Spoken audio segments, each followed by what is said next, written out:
반갑습니다. 네, 우리 오늘 말씀 따라가 보겠습니다. 제목은요, 같이 읽어보겠습니다. 한 목소리로 시작. 사마리아인을 만난 자. 사마리아인을 만난 자. 누가복음 10장 25절에서 37절 교도합니다. 어떤 율법교사가 일어나 예수를 시험하여 이르되 선생님, 내가 무엇을 하여야 영생을 얻으리이까?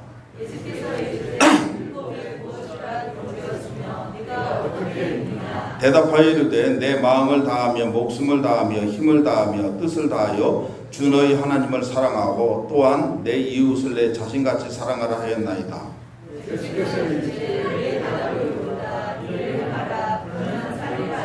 그 사람이 자기를 옳게 보이려고 예수께 여짜오되 그러면 내 이웃이 누구니이까?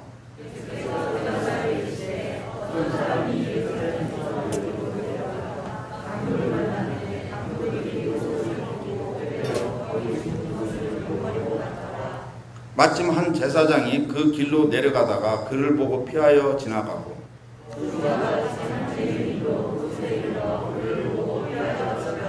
어떤 사마리아 사람은 여행하는 중 거기 이르러 그를 보고 불쌍히 여겨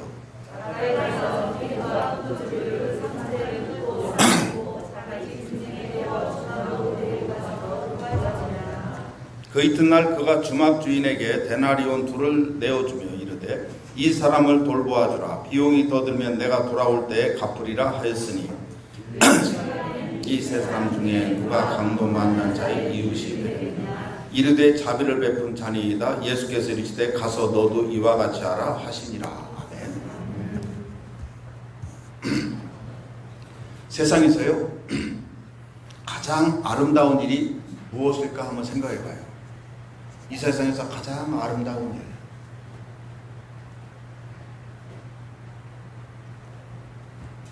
그 미녀들이 많은 나라 아름다운가? 그 나라가 먹고 살기가 풍족한 그런 나라, 아름다운 나라일까? 그 나라의 자연 경관이 아름다워서 정말 어디를 봐도 영화 같은 장면이 있는 나라, 아름다운가? 근데 세상에서 가장 아름다운 일들이 많은 거는요, 사람을 사랑하는 일들이 최고 아름다워요. 이 세상에 아무리 아름답게 집을 져도 기쁜 것보다 사람을 사랑하는 일이 더 기쁘고요. 개를 아무리 사랑해도 개보다 사람 사랑하는 게 더 좋아요. 사람을 사랑하는 일은요, 이 세상에 어떤 일보다도 가장 기쁨을 줘요. 세상에서 가장 어려운 일은 또 뭘까요? 먹고 살기가 힘든 일. 질병이 코로나가 와가지고 다 병들어 죽는 일. 이런 것보다도요, 사람이 사람을 미워하는 일보다 더 어려운 일은 없어요. 아무리 풍족하고 먹을 것 많아도 싸움이 잦은 곳, 사람을 지지고 볶고 뺏기고 하는 이런 일은 지옥이에요. 우리가 북한이 참 지옥이죠. 그런데 거기 보면요, 그 밑에 있는 서민들은 먹고 살기 힘들어도 그 옆집 사람들과는 사랑이 돈독해요. 너무너무 힘드니까 의지해야지 되는 거예요. 그들끼리 거기서는 사랑이 있어요. 사람을 사랑하는 게 있어요. 우리 남쪽에는요, 먹을 게 풍족하고 그래도 어떻게 보면 이기적이요. 그래서 북한에서 내려온 사람들이 딱 보고 한국 사회에 환멸을 느끼고 도로 가는 사람이 간혹가다 있어요. 그렇다고 그쪽이 더 좋다는 건 아니고. 인류의 모든 역사는요, 사람들을 사랑하고 미워하는 것으로 이 세상의 역사는 이루어져요. 오늘 말씀에 어떤 사람을 만나느냐에 따라서 어떤 일이 있는가, 그것을 어떻게 하느냐에 따라서 거기에 결론이 나오는 말씀이에요. 내가 무엇을 하여야 영생을 얻으리까? 첫 번째 보면요, 25절에 어떤 율법교사가 있었어요. 율법교사는 이스라엘의 각 지역에는 회당들이 있어요. 거기에서 성경을 가르치고 율법을 가르치는 곳이죠. 거기마다 율법교사들이 있어요. 그 율법교사가 예수님께서 병을 낚아주시고 많은 일들을 가르치고 하는데 벌떡 일어나더니 예수를 시험하이르되 선생님 내가 무엇을 해야 영생을 얻으리이까? 이렇게 해서 예수님을 그걸로 올무를 매려고 했던 거예요. 그가 율법교사가 일어나서 많은 사람들이 있면서 벌떡 일어나서 질문했다는 건요, 예수님을 욕보이려고 그런 거예요. 실제 예수님께서 가르치고 이렇게 할 때 질문하는 일이 있으면 어떻게 하느냐면, 제자들도 비유의 그 씨 뿌리는 자 비유로 예수님께서 설명하시자 자기들끼리 따로 한적한 곳에 있을 때 조용히 선생님 그거 무슨 뜻이죠? 이렇게 물어봐요. 니고데모도요, 어떻게 하면 영생을 얻으리까 하고 진지하게 물어봐요. 밤중에 혼자 와서. 이렇게 뭔가를 배우려고 하는 사람은 조용히 오는데, 이는 자기는 율법을 잘하니까 율법으로 나랑 배틀하자, 딱 하면서 전쟁하자고 전쟁 선포하는 거예요. 그러니까 예수님께서 이것을 아시고 그래 영생을 얻으리까 하니까 무엇으로 어떻게 이르시되 율법에 무엇이라 기록되어 있으며 내가 어떻게 읽고 있느냐 이렇게 질문해요. 그가 딱 질문한 그거를 갖고 그들이 알고 있는 섬기는 잘 믿는 율법은 뭐라고 기록되어 있느냐, 너는 그래 어떻게 그걸 읽느냐. 그러니까 율법교사가 대답하는 거예요. 자기가 율법교사니까 그건 훤히 빼뜨잖아요. 구약 모세오경을 달달달달 외우니까 신명기 말씀하고 레위기 말씀으로 탁 해가지고 모세오 10계명 있잖아요. 10계명을 요약을 하면 1계명하고 4계명까지는 하나님을 사랑하라, 5계명에서 10계명까지는 이웃을 사랑하라 해요. 그걸 해가지고 딱 요약을 해서 있어요. 내 마음을 다하며 목숨을 다하여 힘을 다하며 뜻을 다하여 주 너희 하나님을 사랑하고 1계명에서 4계명까지 쫙 해놔요. 그리고 또 5계명에서 10계명까지 또한 내 이웃을 내 자신같이 사랑하라 하였나이다. 100점이요. 그렇게 예수님께서 그 말을 딱 듣고서로 내 대답이 옳도다 칭찬해줘요. 그러면 이를 행하라. 그러면 너는 영원히 살리라. 율법을요 완벽하게 다 지키면 영생으로 얻어요. 근데 그 전까지만 해도 이 율법 선생이, 율법 교사가 요건 자기가 달달달달 해왔는데 예수님께서 이 대답을 딱, 예수님의 대답을 듣니까 희한하네. 전에 자기가 애운 거하고 또 다른 게 있어. 뭐냐면 전에는 내 이웃을 내 자식같이 사랑하라 하였나이다, 옳도다, 이를 행하래. 행하려고 생각하니까 전에는 행하는 거 없이 지식적이만 애웠는데 행하려고 그러니까 갑자기 부담이 되는 겨. 내 이웃을 내 자신과 같이 사랑하라, 여기에 팍 맥히는 거예요. 야, 내가 그럼 어떻게 하면 되지? 내 이웃은 그럼 누구야? 그전까지는 생각 안 했었어요. 거기에는 야, 내 이웃을 내 몸과 같이 생각해? 사랑해? 아니 지나다니다가 거지도 있고 뭐 있는데 그러면 내 거 재산 다 털리네? 다 주고 말이 안 해. 내 몸같이 생각하려니까 부담이 되잖아요. 그러니까 이 사람이 이웃에 대한 바운다리를 물어보는 거예요. 29절에 그 사람이 자기를 옳게 보이려고 예수께 여쭤보되 그러면 내 이웃은 누구예요? 물어본 거예요. 자기 이웃이, 자기는 유대인인 줄 알아. 유대인은 그냥 혹시나 그렇게 할 수도 있어. 근데 이방인이나 이런 못된 사람들은 사랑할 수가 없을 테니까 분명히 내 이웃은 유대인이겠지, 아니면 식구겠지, 내 동네 사람이겠지, 이렇게 바운다리를 좁게 잡았을 텐데 예수님께서 비유로 얘기하시는데 기가 막힌 비유래요. 30절 읽어보세요. 시작. 예수께서 대답하여 이르시되 어떤 사람이 예루살렘에서 여리고로 내려가다가 강도를 만나매 강도들이 그 옷을 벗기고 때려 거의 죽은 것을 버리고 갔더라. 예수께서 비유로 천국을 설명할 때 예수님이 비유로 잘 얘기해요. 요것도 내 이웃을 설명하는데 비유로 또 설명을 쭉 해줘요. 어떤 사람이 예루살렘에서 여리고로 내려가다가, 예루살렘에서 여리고로 내려가는 그 길은요 굉장히 사람들이 왕래가 빈번해요.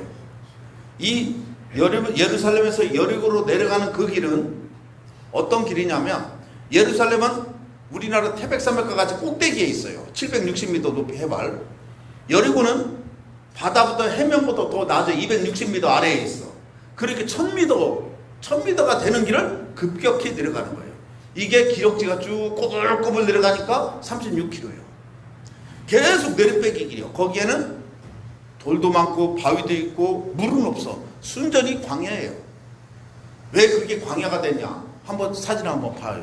거기 내려가는 길. 이런 광야들이야. 막 계속 풀도 간혹가다 나고 그래요. 왜 가나안은 젖과 꿀이 흐르는 땅인데 왜 여기가 이렇게 됐냐면, 예루살렘은 산꼭대기에 쭉 포진해 있어. 산꼭대기 있고 사람들 다니는 길이 있는데 산이 높은 산인데 지중해 쪽이 있고 요단강 쪽이 있죠.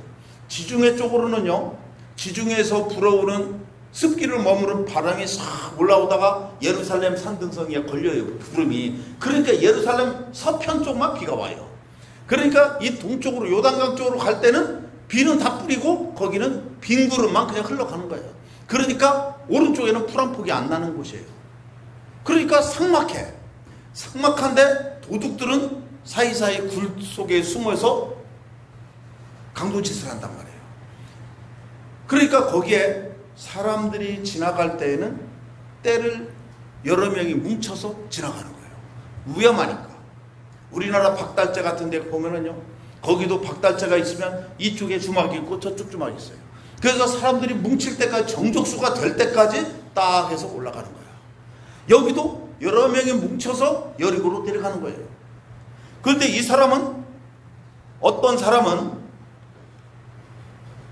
무슨 급한 일이 있었던지, 아니면 자기 혼자 자만했던지, 야 나는 어떤 놈이 와도 혼자 다 이길 수 있어 이렇게 했던지, 하여튼 내려갔어요.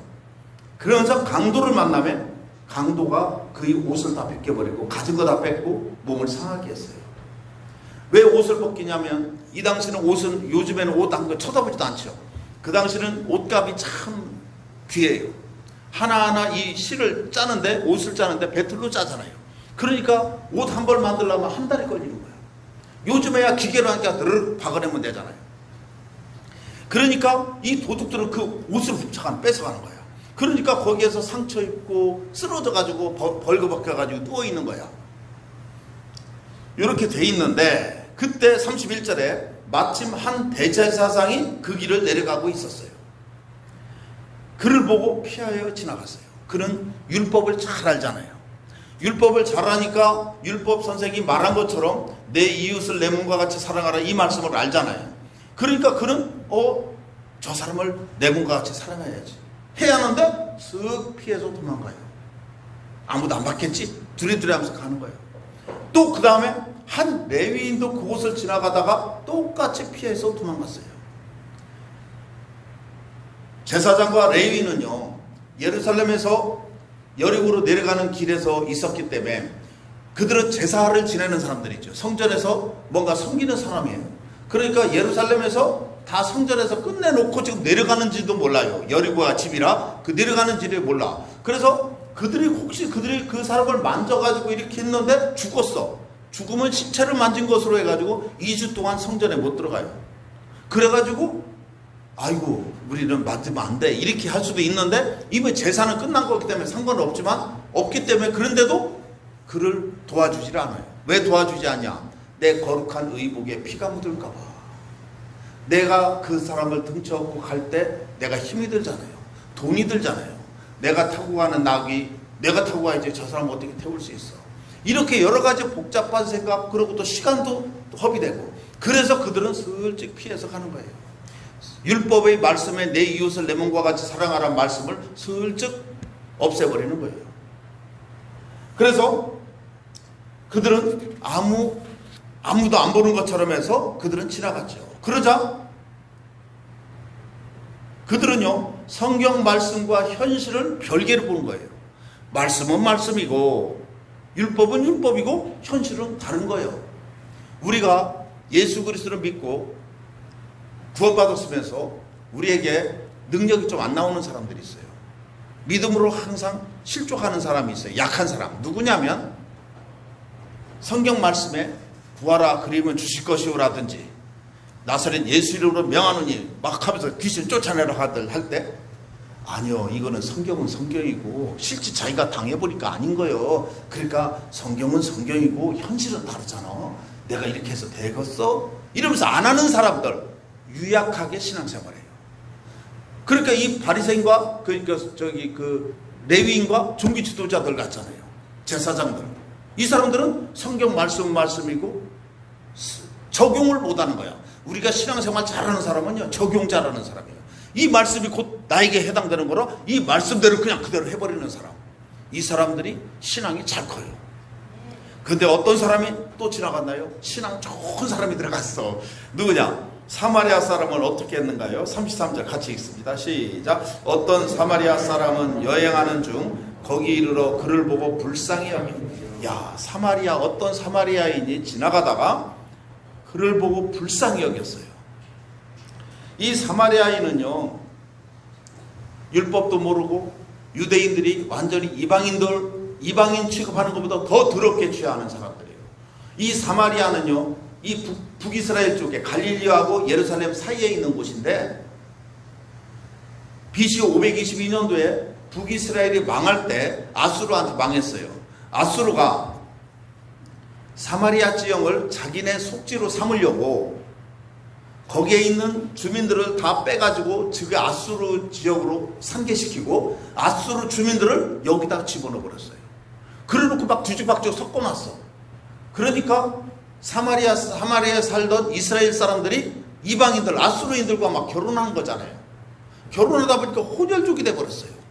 그러니까 유대인들이 볼 때 자기네들은 바벨론 포로로 갈 때도 순수함을 유지하고 이방인들과 결혼하지 않고 이방인들과 결혼한 사람들 다 잘라내고 이혼시키고 막 그 정도로 정결하게 살았는데 어디 감히 사마리아의 사람들이 우리랑 같이 갈 수 있어. 그래서 이 유대인들은요, 예루살렘에서 갈릴리로 갈 때 사마리아로 지나가면 빠르잖아요. 곧바로 가니까 나 산 능선이 따라서 가면. 그런데 꼭 그들이 갈릴리로 갈 때 어디로 가느냐? 여리고로 내려가서 여리고에서 요단강을 따라서 쭉 올라서 갈릴리 쪽으로 갔어요. 한 2배는 멀잖아요. 그럼 그쪽으로라도 가는 거야. 그렇게 걔들 꼴보기 싫다고. 그래서 사마리아 사람은 상종을 하지 않는 이런 사람들인데 사마리아인을 한 명을 마지막 등장시킨 거예요. 그래서 어떤 사마리아 사람은 여행 중에 거기서 이르러 그를 보고 불쌍히 여겼다고 그랬어요. 사마리아인은 율법도 모르는데 그를 보고 불쌍히 여겨. 그래서 모든 사람은요, 사마리아인처럼 불쌍히 여기는 마음이 다 있어요. 그러나 자신의 양심의 법에 따라 도와주는 자는 몇 명이나 될까요? 이 사람은 자기 양심에 따라서 하는 거예요. 그런데 율법도 아는 제사장과 레위인들은 그것을 알면서도 싹 돌아가는 거예요. 이 사마리아인은 그를 보고 불쌍히 여겨서 어떻게 했는가요? 우리 아버지가 여기 중학교 1학년 때 일로 이사 왔어요. 그랬더니 저 위에 사람이, 저 지족 노은동 사람이 와가 면회에 다녔던 사람이 자기 아버지를 우리 아버지가 구해줬다고 다음날 새마을인가 담배 함부로 사갖고 오셨어. 와가지고 아버지한테 인사하고 가는 거야. 뭐냐면 그 전날 밤에 우리 아버지가 한겨울인데 지나가다가 그 아버지가 초등학교 선생이었어요. 초등학교 선생님은 그래도 그러잖아. 그러다가 술을 좋아했어. 술 먹고 가다가 웅덩이에 빠졌어. 추워 죽었는데 막 술 먹으니까 나오지를 못하는 거예요. 아버지가 한겨울에 이렇게 본 거예요. 그게 봐가지고 누군지를 모르고 그냥 들어가서 등 접었어. 그냥 살 해가지고 어디냐고. 그러니까 그 사람이네. 딱 보면 하다 보면 알잖아요. 그래서 그 등 접고 노은동 거기까지 이제 모시다 드렸어. 그 집에 이제 이렇게 왔어. 그러니까 그 아들이 담배 한 보를 갖고 오신 거예요. 우리 원래 사람의 본능이거든요. 양심이거든요. 사마리아처럼 그런 것이 있어요. 우리에게는. 그런데 양심이 싹 내 유익 때문에, 내 시간 때문에, 내 손해보는 것 때문에 덮어버린 거예요. 그래서 이 사람은 이거를 사마리아 사람은 불쌍히 여기면서 34절에 가까이 가서 기름과 포도주를 그 상처에 붓고 싸매고 자기 짐승에 태워 주막으로 데리고 가서 돌보아 주니라. 그는 그 상처 입은 사람한테 찾아가서 그리고 기름과 포도주로 상처에 붓고 천으로 똥똥 싸줬어요. 그리고 자기 나귀에다가 그 사람을 대신 태우고 자기는 옆에서 종처럼 끌고 가는 거야. 그리고 주막에 데려다 놓고 거기에서 하루 같이 자는 거예요. 거기 예루살렘에서 여리고까지는 36km 되니까 주막이 한 중간쯤 있을 거 아니에요. 그래서 그 사마리아인의 여관이라고 유명해요. 그 중간에 사마리아 여관 지금 있어요. 한번 볼까요? 자, 여기 있죠. 지금은 길로 이제 이렇게 놨지만 그 위에 그 장소에 사마리아 여관이 주막이 있어요. 그래, 그 기념해서 그걸 해놓는 거예요. 그래서 거기 가서 돌봐준 거예요. 그리고 그 사마리아 사람도 자기 사업차든지 무슨 일이 있어서 여리고로 가든지 어디론가 가야 하니까 주모한테 뭐랬냐면 그 이튿날 그가 주막 주인에게 데나리온 2개를 가지고 주고 이르되 이 사람을 돌봐줘라. 혹시 비용이 더 들면 내가 올 때 반드시 그걸 주겠다. 그러고 그가 떠나는 거예요. 2데나리온이라면 요즘으로 말하면 이틀치의 일당이에요. 장정. 우리나라 돈으로 하면 2-30만 원 돼요. 그렇게 2-30만 원이니까 딱 공정한 값 될 거 아니에요. 한 하루 이틀 좀 더 쉬었다가 보내라 그 뜻이죠. 그래가지고 혹시나 더 들거나 나한테 청구하세요. 그리고 하루만 있고 그럼 돈 남았으면 그때 주세요. 그 얘기를 안 하는 거예요. 어쨌든지 그래서 얘기하라고 그랬어. 자, 그 사람이 이 얘기를 들으면 우리 마음에 굉장히 뭉클하잖아요. 야, 우리에게 모르는 사람, 아무도 모르는 사람한테 2데나리온, 이거 보통이 아니에요. 요즘 시대에도 20-30만 원 빼서 이렇게 해준다는 게 보통이 아닌 거예요. 자기가 등쳐 업고 거기까지 가서 이렇게 하는 게. 그러니까 이 사람은요, 이것을 이렇게 한 거는 자기 자녀를 도와주듯이 할 때 도와줄 수 있는 거예요. 남들은 못하는 거예요. 내 친척, 가까운 친척이나 내 자녀 도울 때 하는 거지 모르는 사람은 이렇게 못해요. 그래서 율법에 내 이웃을 내 몸같이 사랑하라. 그 얘기가 그 얘기예요. 이렇게 모르는 사람도 내 몸같이 사랑할 수 있는 그런 것이 율법의 뜻이다. 그 얘기죠. 그러자 예수님은 이 율법학자에게 무엇이라고 질문했는 거예요. 거꾸로 또 질문하는 거예요. 36절. 내 생각에는 이 세 사람 중에 누가 강도 만난 자의 이웃이 되겠느냐?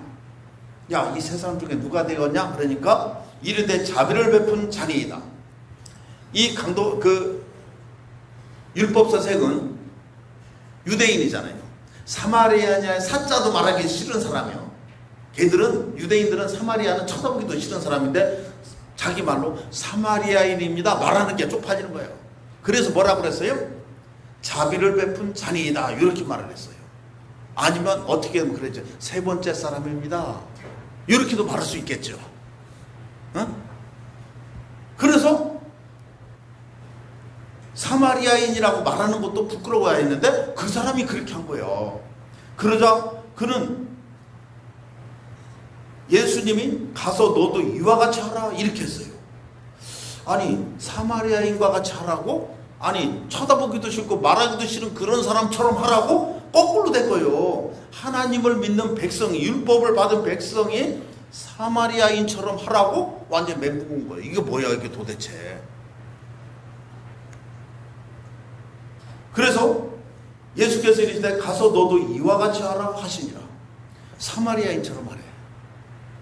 그래서 그러면 우리도 여기에서 나오는 등장인물 중에 사마리아의 사람은 누구이며 강도 만난 사람은 누구인가 알고 싶잖아요.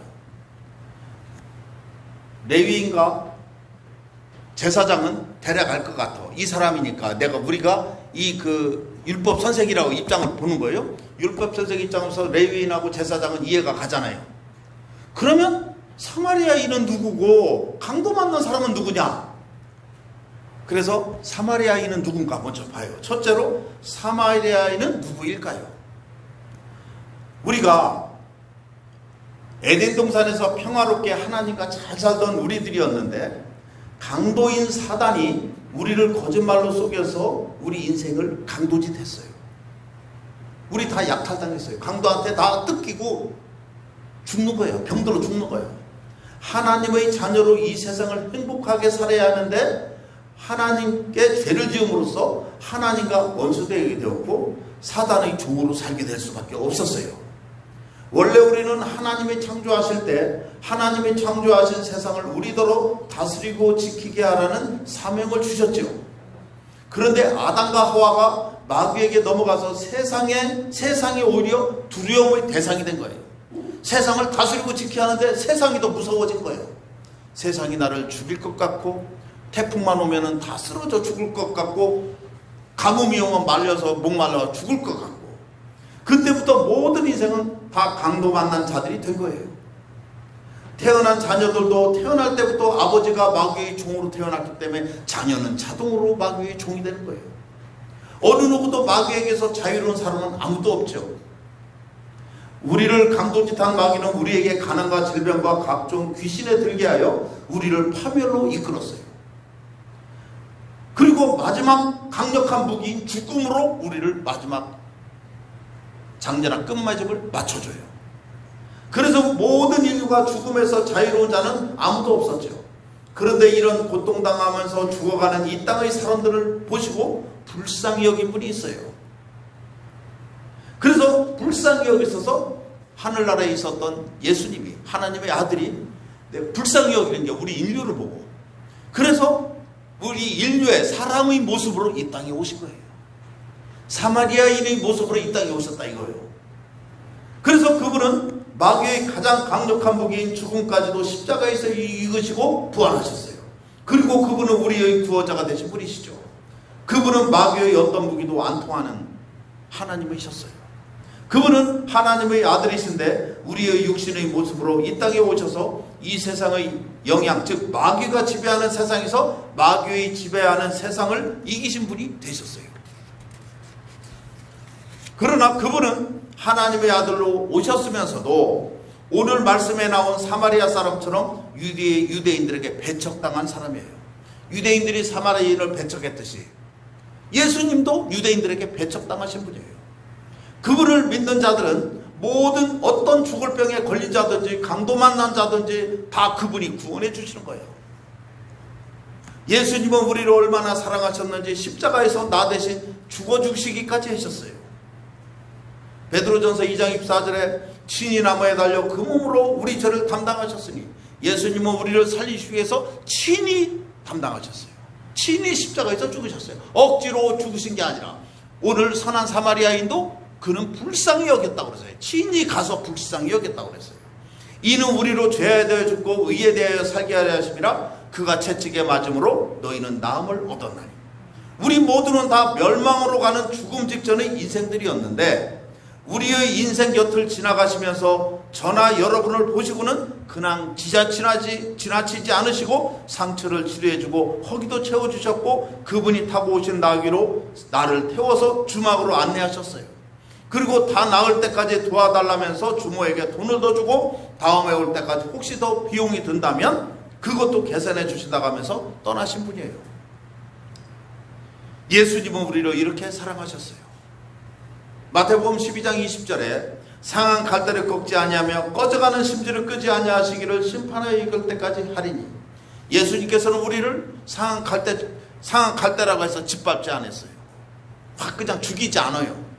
꺼져가는 심지라고 해서 별 볼 일 없는 것 같아서 확 불어서 끄지 않았어요. 우리는 강도 만난 자들이었어요. 상한 갈대와 같이 강도 만난 자, 또 언제 죽을지 모르는 병으로 질병으로 죽을지 모르는 언제 망할지 모르는 꺼져가는 심지와 같은 자들이었어요. 우리가 예수 믿고 구원받은 후에도 또 강도를 만났을 경우에 처음 나를 구원해 주신 그분이 또 사람을 보내주셔서 저를 구원해 주시기를 수없이 했죠. 그분은 내가 위기의 때마다 나타나셔서 도와주셔요. 그러나 사랑의 예수님을 사마리아 사람처럼 유대인들이 얼마나 멸시를 했는가요? 이사야서 53장 3절에 보면 그는 멸시를 받아 사람에게 버림받았으며 강고를 많이 겪었으며 질고를 아는 자라 마치 사람들이 그에게서 얼굴을 가리는 것 같이 멸시를 당하였고 우리도 그를 귀히 여기지 아니하였도다. 우리가 예수 그리스도를 처음 믿기 이전에 예수 그리스도 쳐다보지도 않았어요. 예수 믿으니 차라리 내가 김일성을 믿지. 내가 옛날에 그런 적이 있었어요. 얼마나 멸시를 했어요. 그분은 어떤 부끄러움도 개의치 않으시고 우리를 환난에서 구원해 주셨어요. 예수님께서는 이 땅에 오셔서 얼마나 아무것도 개의치 않아. 안식일도 개의치 않고 어떤 것도 개의치 않아요. 문둥병자들이 있어요. 문둥병자들 보면 유대인들이 문둥병에 딱 걸리고 제사장이 걸렸어도 그 사람은 격리해요. 격리. 아무도 가까이 가질 않아요. 음식물도 던져줘. 저쪽에다 두루마기를 이렇게 내려줘요. 그런데 예수님은 그 문둥병자를 딱 보고 강도 만난 자란 말이죠. 질병의 강도, 문둥병의 강도를 만났어요. 마귀한테서. 그래서 그 당시 제사장들도 강도를 만날 수 있는 거지만 예수님은 그들을 보시고 문둥병자에게 다가가서 어떻게 했어요? 마태복음 8장 2절 3절에 보면 예수께서 손을 내밀어 그에게 대시며, 야, 문둥병자에게 손을 대밀어요. 손을 대는 거예요. 불쌍히여서 손을 딱 대요. 그렇게 하시고 이르시되 내가 원하노니 깨끗함을 받으라 하시니 즉시 그의 나병이 깨끗하여진지라. 강도 만난 자의 더러운 피부병, 그거를 손을 대줘요. 진짜 불쌍히 여겨서 그 정도로 예수님은 우리를 사랑하셨어요. 다 치료해줬어요.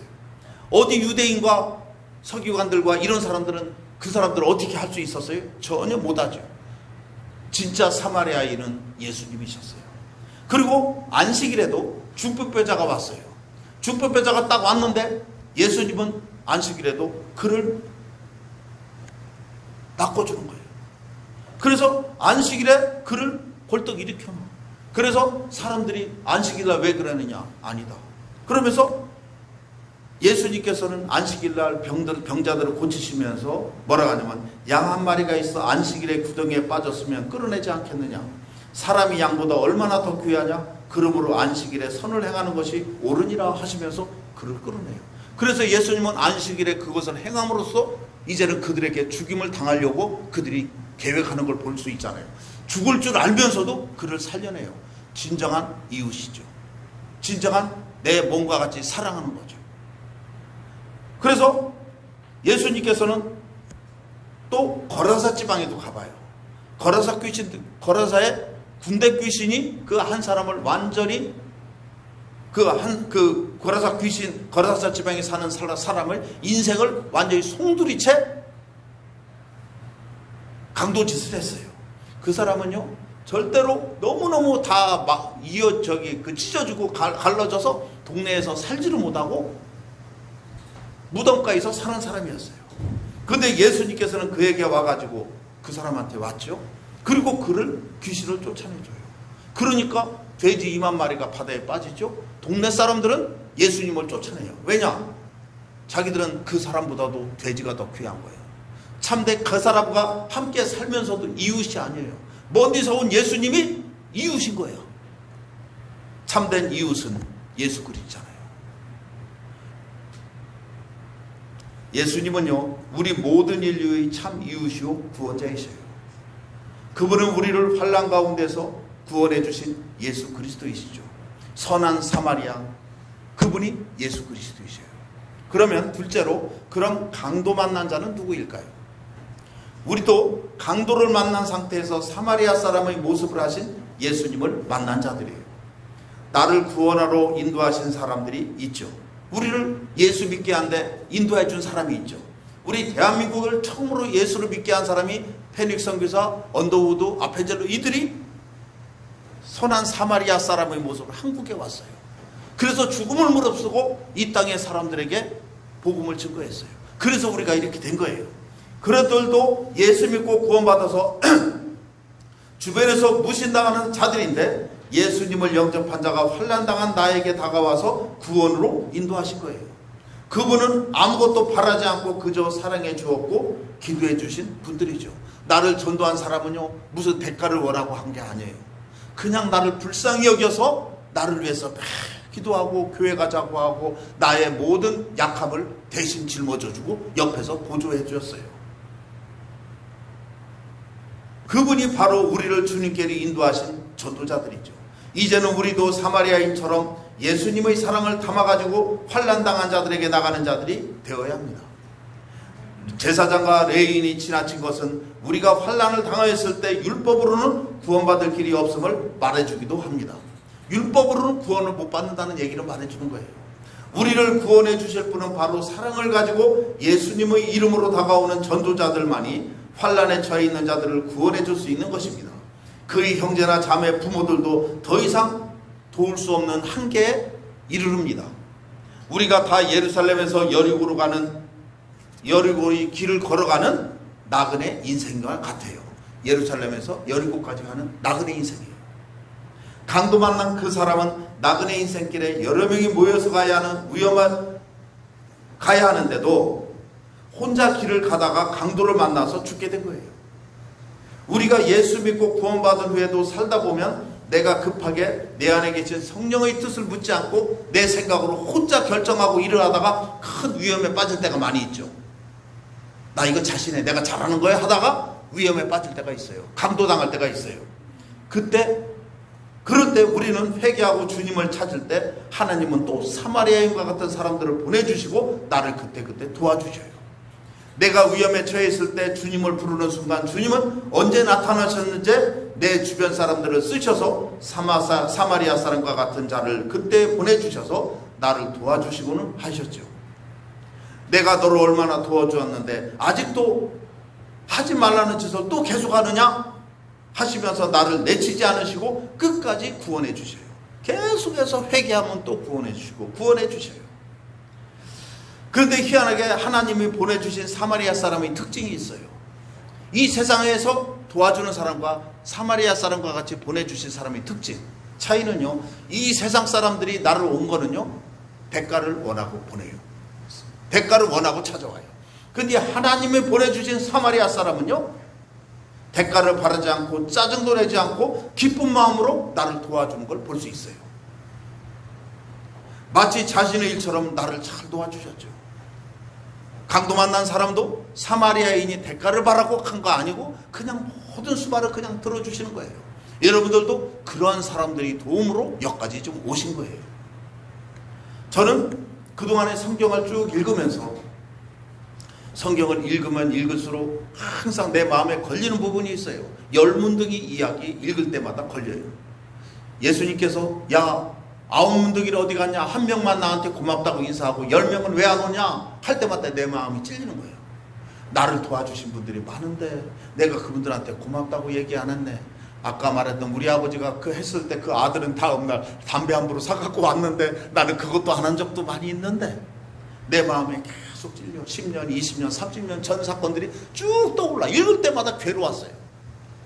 계속 괴로워서 이거 주님 어떻게 해요 하다가 하도 괴로워서 A4 용지에다 그 사람들의 이름을 쭉 써봤어. 쭉 나를 조금이라도 도와주신 분, 귀하게 도와주신 분들, 대가 바라지 않고 도와주신 분들 이름을 적어놓고 주님 이제는 이분들 시간도 오래되고 이거 어떻게 한대요. 내가 어떻게 이분들의 도움을 감사로 표현할 수 있겠습니까? 정말 감사하죠. 내가 이분들 축복해드리겠습니다 하면서 축복기도 해주는 거예요. 이제 성경 거기서 읽을 때마다 계속 4개월 동안 축복을 해주니까 그 부담이 싹 사라져요. 그래서 이것은 내가 사람들에게 보답한다고 되는 게 아니고 이것은 내가 딴 사람에게 보답하라는 얘기예요. 우리가 부모님으로부터 받은 사랑을 내가 부모님한테 이것을 보답한다고 다 하자고. 부모님이 나의 똥을 갈아주고 나를 키워주시고 모든 거를 어머니에게 다 보답했다 쳐봐요. 할 수 있거냐고. 도저히 못해요. 내 자녀에게 하는 거예요. 자, 우리 주님이 사마리아 사람을 보내서 나를 도와줬어요. 이제는 내가 그 사람한테 보답한들 그걸 다시 할 수 있냐고. 내가 이제 똑같이 환난당한 자들한테 찾아가서 그들의 이웃이 되어줄 때 우리의 하나님께서 우리를 귀하게 여기셔요. 우리 교회는 강도 만난 자들이 예수님을 만나서 다시 소생하는 교회예요. 그런데 이 말을 딱 들으면 기분 더럽게 더라고. 내가 어디 강도 만난 사람이다. 그러면서 여러분들은 지금 다 4가지 환난 중에 다 포함되어 있어요. 무슨 환난이냐? 자신이 도저히 해결할 수 없는 문제들이 하나씩 다 갖고 있을 거예요. 부부 문제 잘 생각해 보세요. 거기 참 신혼 때 생각하면 승질나는 것들이 있잖아요. 남편이 철 모르고 아무것도 모르고 부인한테 함부로 했다. 나중에 60쯤 돼서 이제 회개하고 막 무릎 꿇고 있는 사건들 있잖아요. 신혼 때 잘못해서. 또 그러고 자녀 문제 있잖아요. 내가 자녀 문제는 내 마음대로 못한단 말이죠. 그리고 건강 문제 있잖아요. 질병 문제 내가 도저히 할 수 없는 거. 그리고 물질 문제 있잖아요. 내가 이거는 내 손으로는 어찌 해결할 수 없는 문제들. 강도는요, 우리 개인들에게 이 네 가지 길로 쳐들어와요. 우리가 예수님과 동행하면서 강도가 몰래 돌아올, 예수님과 동행하면 강도가 나에게 침입할 수가 없어요. 예수님과 동행하니까 사람들이 여리고로 내려가는데 여러 명이 뭉쳐서 가면 침입할 수 없듯이 예수님과 동행하면요, 침입이 안 돼요. 우리가 방심하고 자신하면서 나 혼자 길 가는 것을 감당할 수 있어 하면서 혼자 막 간 사람들 있잖아요. 내 혼자 해보려고 하다가 나의 그때 가장 약한 부위로 강도가 몰래 침입해요. 나 혼자 갈 때 강도가 침입한다는 사실을 알으시기 바라요. 주님께 묻고 주님과 동행하는 삶을 살아갈 때 강도는 침입하지 못해요. 이미 들어와서 강도가 주인 행세하는 경우가 있잖아요. 딱 들어와서 그 문제를 갖고 나를 계속 괴롭히고 잠 못 자게 하는 거 있잖아요. 그러나 우리가 나의 인생의 주인이 예수님이라는 사실을 알게 되면 나의 삶에 내가 주인 행세를 할 수 있는 거예요. 우리 주님이 그 모든 걸 쫓아내 주시고 치료해 주시고 회복시켜 주셔요. 내 안에서 나를 도와주는 분이 계시죠. 요한일서 4장 4절에 자녀들아 너희는 하나님께 속하였고 또 그들을 이기었나니 이는 너희 안에 계신 이가 세상에 있는 자보다 크심이라. 내 안에 있는 이가 세상에 있는 자보다 크시기 때문에 그 내 안에 있는 이에게 얘기하고 그분에게 도움을 요청하면요, 세상에 있는 자보다 크시기 때문에 어떤 문제든지 다 해결해 주세요. 우리 주님은 이것만큼은 해결 못 하시겠죠. 이것만큼은 도저히 안 되겠죠. 그런데 세상보다 더 크잖아요. 그 문제보다 더 크신 분이 내 안에 있다는 사실을 믿으시고, 그게 믿음이에요. 이 사실을 깨달으시고 내가 주님의 이름으로 마귀를 멸해야 합니다. 용기를 차지해야 돼요. 믿음이 있는 자만이 나의 주장을 할 수 있는 거예요. 더러운 귀신아 떠나가라, 이 말은 믿음이 있는 자만이 할 수 있어요. 믿음으로 내가 외치면 마귀는 다 떠나게 돼 있어요. 이제부터는 나는 마귀 사탄에게서 어떤 문제도 두려워하지 않는 자들이 되는 거예요. 그래서 하나님께서 다스리고 지키는 하나님의 자녀로 우리는 살 수 있는 이런 자들이 된 거예요. 그럼 이제 내가 어떤 삶을 살아야 하는가? 주님으로부터 받은 은혜를 어떻게 내가 처리해야 하는가? 이것을 우리가 해야지 돼요. 뭐냐? 그거는 셋째로 이제는 내가 사마리아인이 되어 이웃을 도우라고 하셔요. 이제는 내가 도움을 받았으니까 이웃을 도와줘라 그랬어요. 요한복음 14장 12절에 내가 진실로 너에게 이르노니 나를 믿는 자는 내가 하는 일을 그도 할 것이요 또한 그보다 더 큰 일도 하리니 이는 내가 아버지께로 감이라. 나는 이 말씀을 보면서 우리 주님이 능력이 있으셨잖아요. 죽은 자도 살리시고 병든 자 살리고 막 없는 것도 막 일으키고 했잖아요. 야, 나에게도 이런 능력이 주시겠지. 이 얘기가 아니고 이거 뭐냐면은 예수님이 문둥병자나 이런 사람 불쌍히 여겼듯이 나도 그들을 불쌍히 여기라는 얘기예요. 응? 내가 하는 일을 그도 할 것이니 문둥병자를 낚아주는 거, 중풍병자를 살려주는 거, 이런 거 더럽고 세상 사람들이 아무도 쳐다보지도 않는 길 가다가 쓰러져 죽는 사람들을, 그 사람들을 불쌍히 여기는 것을 우리도 할 수 있다는 얘기예요. 그래서 그들을 하나님의 자녀로 끌어내고 새 사람으로 만드는 능력이 우리에게 있다는 얘기예요.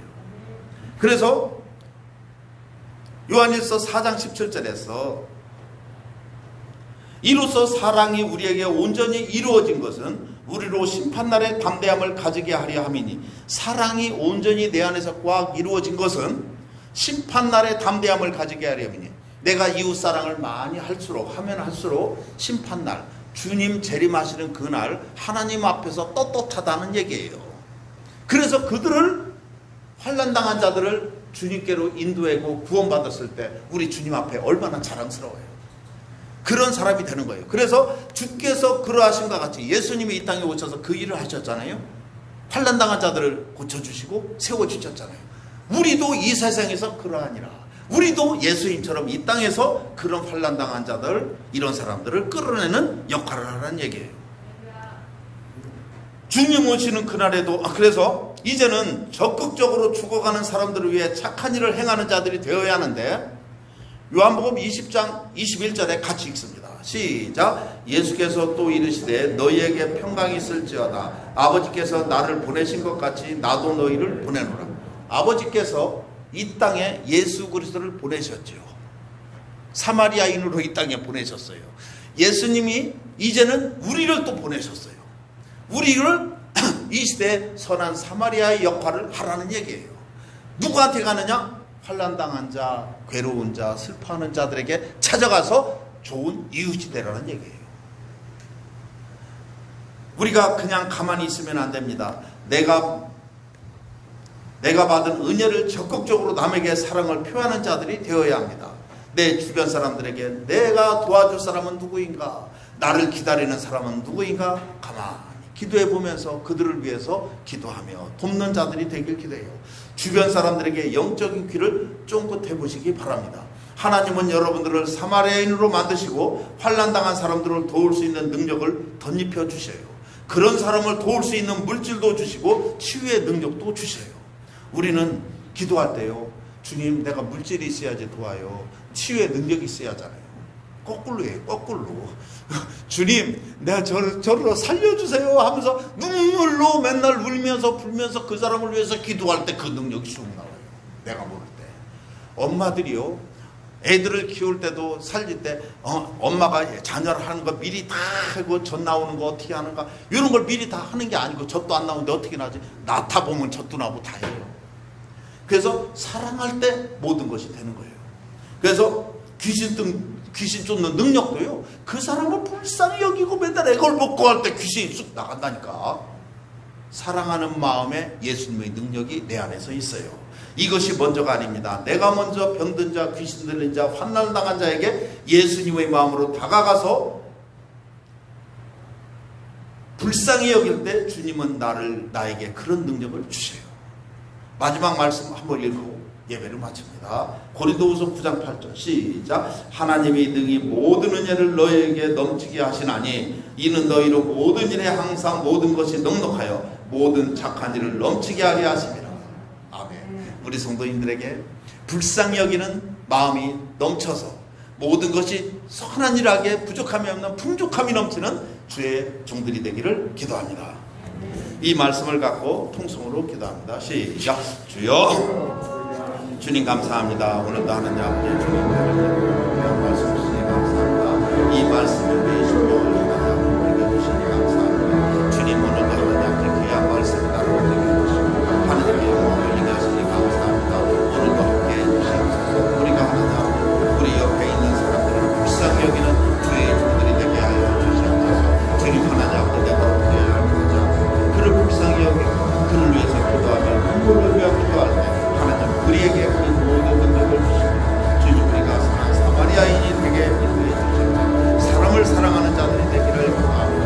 오늘도 함께 해주시고 이 말씀이 우리 성도님들에게 하나님 아버지 충만할 수 있도록 인도해 주시고 하나님 아버지 전도자가 되게 하시고 하나님 아버지 예수님이 그러하신 것처럼 우리도 그러한 사랑을 이 땅에서 표현할 수 있기를 간절히 기도합니다. 하나님 아버지 우리가 이제는 아가페 사랑의 선물을 보내는 자들이 될 수 있도록 인도해 주시고 오늘도 귀한 말씀을 해주시니 감사합니다. 이 말씀이 살아 역사하는 예배되게 하시니 감사합니다. 기적의 역사 이루어주신 하나님 아버지 감사합니다. 이 말씀으로 하나님 아버지 축복해 주시옵소서. 오늘도 귀한 말씀을 해주시니 감사합니다. 할렐루야 감사합니다.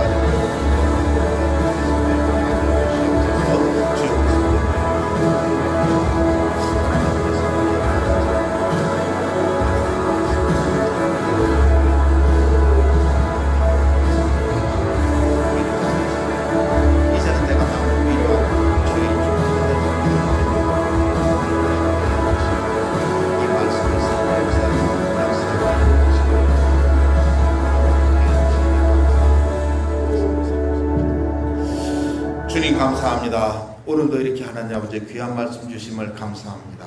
사마리아의 사람을 하나님 아버지 우리가 환난당했을 때 만난 사람이 바로 나였습니다.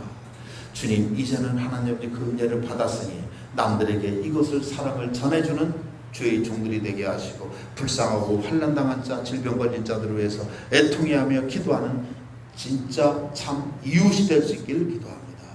그들을 위해서 하나님 예수 그리스도를 증거하고 예수 그리스도의 글을 통해서 예수 그리스도의 능력을 하나님 아버지 나가는 기적의 하나님 통로가 되기를 기도합니다. 오늘도 함께해 주심을 감사드리며 예수님 이름으로 기도드립니다. 아멘. 자, 헌금기도 시작. 예수님께서 부유한 자로서 가난하게 되심은 나를 부유하게 하기 위해서 값을 치르신 것입니다. 그러므로 나는 부유한 자가 되었습니다. 이제 나는 가난할 수가 없음을 선포합니다. 하나님이 나의 아버지시니 나는 부족한 것이 없습니다. 나는 아브라함의 복을 상속받았습니다. 언제나 넉넉하여 모든 선한 일을 하기에 조금도 부족함이 없습니다.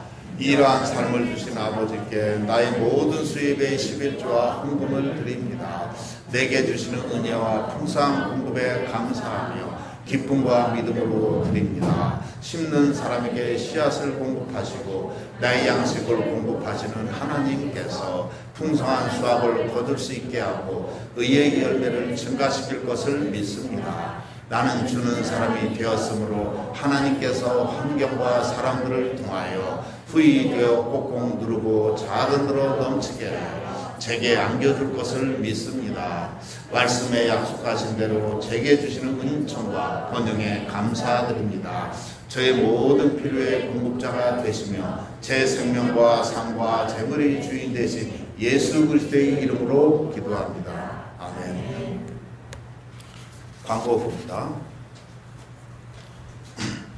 교회에 청년부의 찬양으로 은혜가 넘치게 예배가 되게 하심을 감사드려요. 청년부들이 넘치는 교회 되기를 기도합니다. 장년부의 찬양을 풍성하게 해주시고 또 준비케 하심을 감사합니다. 매일 무더위에도 전도하는 성도님들께 감사드려요. 매일 요즘은 더우니까 9시에도 막 나가고 그러고 저는 산으로 막 돌아다녀요. 산으로 들로 다들 휴지 주스로 막 돌아다니고 있어요. 저 쫓기들이 기다리고 여러분들을 기다리고 있습니다. 그래서 우리 기도 제목에 차별금지법 제정이 폐기되도록 기도합니다. 동성애 입법인데요. 동성애가 여기서 완전히 빠지고 또 종교 차별금지가 또 있어요. 이단들도 이단이라고 말을 하지 못하는 이런 것들이 있어요. 거기 그러니까 거꾸로 역차별돼 버리는 거예요. 이게 폐기되도록. 그리고 김순자 집사님, 윤석기 목사님 발목과 모든 이것이 간여 이쪽이 다 완치되기를 기도합니다. 코로나 바이러스 종식 단계에 접어들게 하심을 감사합니다. 이것이 다시 확산되지 않도록 완전히 우리가 기도로 막을 수 있길 기도해요. 이제부터 전도를 하는 교회로 세워지길 기도합니다. 우리나라 정치적으로 안정이 빨리 되찾을 수 있기를 기도합니다. 우크라이나 전쟁 빨리 종식되길 기도합니다. 그러면 제가 축도로 예배를 마칩니다. 지금은 우리 주 예수 그리스도의 은혜와 성부 하나님의 사랑과 성령의 교통하심에 지금 예배에 참석하신 모든 이들의 머리 위에 지금부터 영원토록 함께하기를 축원드리옵나이다. 아멘.